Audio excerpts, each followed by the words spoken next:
Hello, hi, అందరికి నమస్కారం. అందరు బాగున్నారు కదా? నేను కూడా బాగున్నాను. అందరూ బాగుండాలి, అందులో నేను ఉండాలి. నేను మీ శ్రీనివాస్ని.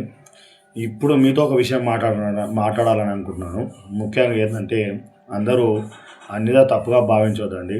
చాలామంది చదువుకున్న వాళ్ళే ఉంటారు. నేను కూడా చదువుకున్న వాడిని, కాదని అంటలేను.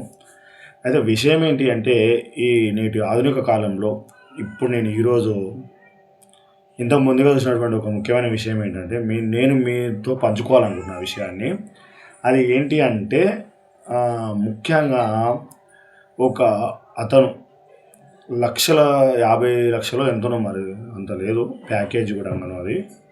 మొదలైన లక్షల్లో ఉద్యోగం ఉన్న అతనికి తండ్రి చనిపోయి ఒక 20 రోజులు అవుతుంది. తల్లి చనిపోయి తండ్రి చనిపోయి ఒక 20 రోజులు అవుతుంది. తల్లి చనిపోయి ఒక 30 రోజులు అవుతుంది. కుళ్ళిపోయేటువంటి స్థితిలో ఉన్నారు. ఆయననేమో అక్కడ ఫారెన్‌లో అబ్రాడ్‌లో ఎక్కడనో ఉన్నాడు. కానీ వాళ్ళ అమ్మ నాన్నతో పలకరించే వాళ్ళు కానీ, మాట్లాడే వాళ్ళు గాని కూడా లేరు. అలాంటి కుళ్ళిన స్థితిలో వాళ్ళున్నారు. ఆయన ఎంత సంపాదన సంపాదిస్తే, ఎంత జ్ఞానవంతుడైతే, ఏదైతే ఏంటి? ఒకవేళ అంటే ఇట్లా అంటున్నాను మీరు అనుకోవద్దండి. నా ఒపీనియన్ మాత్రమే తెలియజేస్తున్నాను. మీ ఒపీనియన్ ఏముందనేది కూడా నేను అనుకోలేను. ఎందుకంటే ఎవరి ఒపీనియన్ వాళ్ళకుంటది. అంత సంపాదించంటే కలో, గంజో ఉన్నదో లేదో తక్కువ జీతమైన గాని చేసి కూడా ఉండొచ్చు.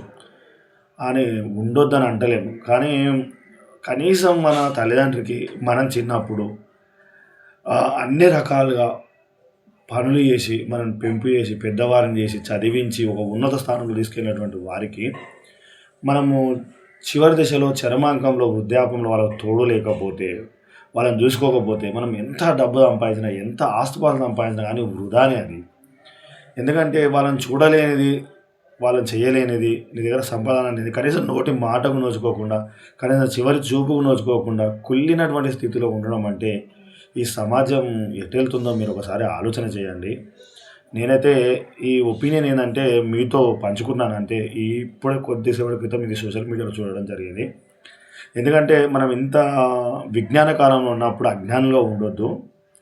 మనది మనం అనుకునేటువంటిది మన వాళ్ళను మనం దగ్గర ఉండడమే చాలా ఉత్తమం అని నా అభిప్రాయం. ఇది నా అభిప్రాయం మాత్రమే. ఇంకా అది మిగతాది మీ ఇష్టం. ప్రతి ఒక్కరికి కృతజ్ఞతలు.